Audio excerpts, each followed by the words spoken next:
शिव पुराण श्री रुद्र संहिता चतुर्थ खंड अध्याय दूसरा। स्वामी कार्तिकेय का जन्म। ब्रह्मा जी बोले, हे नारद, भगवान शिव तो सर्वेश्वर हैं, हर विषय के ज्ञाता हैं, भला उनसे कोई बात किस प्रकार छुप सकती है।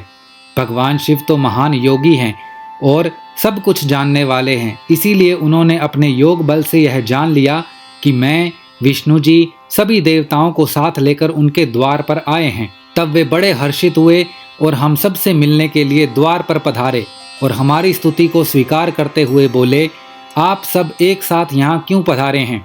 तब हमने अपने आने का प्रयोजन बताते हुए कहा कि हे देवादिदेव, करुणा निधान भगवान, तारकासुर के अत्याचार दिन प्रतिदिन बढ़ते जा रहे हैं। प्रभु, अब तो उपाय कीजिए कि हमें उसके आतंक से मुक्ति मिल जाए।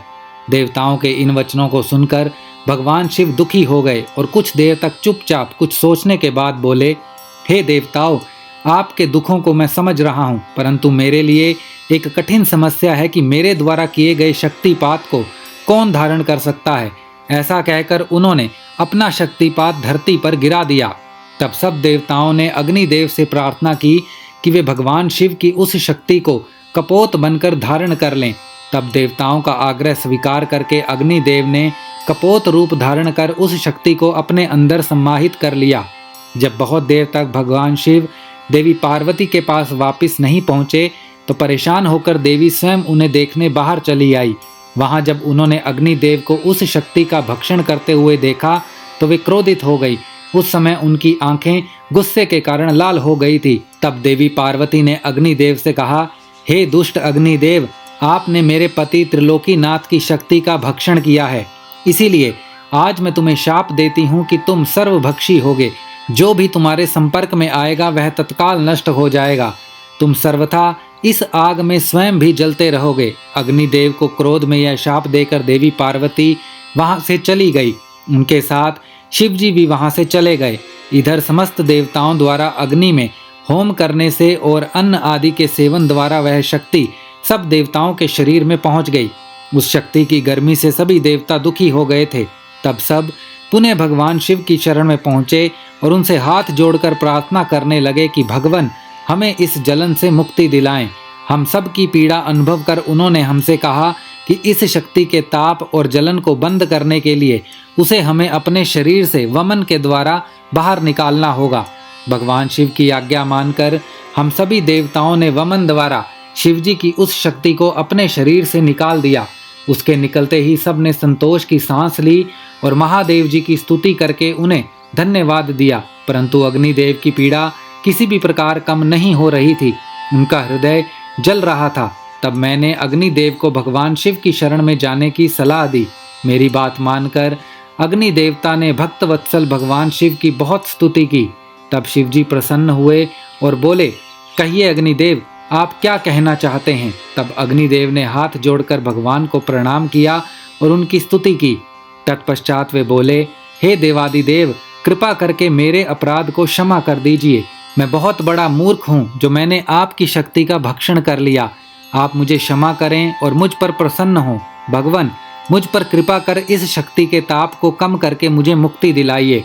यह सुनकर भगवान प्रसन्नतापूर्वक अग्निदेव से बोले, हे अग्निदेव, आपने उस शक्ति का सेवन करके बहुत बड़ी भूल की है। आपके किए का दंड आप काफी समय से भोग रहे हैं, इसीलिए मैं आपको क्षमा करता हूँ। तुम मेरी इस शक्ति को किसी नारी शक्ति में स्थिर कर दो, ऐसा करने से तुम्हारे सभी कष्ट दूर हो जाएंगे। यह सुनकर अग्नि ने दोबारा प्रश्न किया कि भगवान, आपका तेज धारण करने की क्षमता तो किसी में भी नहीं है। तभी नारद, तुम भी वहां आ गए और अग्निदेव से बोले कि जैसा भगवान शिव की आज्ञा है वैसा ही करो, ऐसा करने से तुम्हारे कष्ट दूर हो जाएंगे। तब तुमने अग्निदेव से कहा कि माघ महीने में जो भी स्त्री सबसे पहले प्रयाग में स्नान करे उसके शरीर में आप इस शक्ति को स्थापित कर देना। माघ का महीना आने पर सुबह ब्रह्म मुहूर्त में सर्वप्रथम सप्त ऋषियों की पत्नियां प्रयाग में स्नान करने पहुंची। स्नान करने के उपरांत जब उन्होंने अत्यधिक ठंड का अनुभव किया तो उनमें से 6 स्त्रियां अग्नि के पास जाकर आग तापने लगी। उसी समय उनके रोमों के द्वारा शिवजी की शक्ति के कण अग्नि से निकलकर उनके शरीर में पहुंच गए। तब अग्निदेव को जलन की पीड़ा से मुक्ति मिल गई। समयानुसार वे 6 ऋषि पत्नियां गर्भवती हो गई। उनके पतियों ने उन्हें व्यभिचारी समझकर उनका त्याग कर दिया। तब वे सब हिमालय पर्वत पर जाकर तपस्या करने लगी।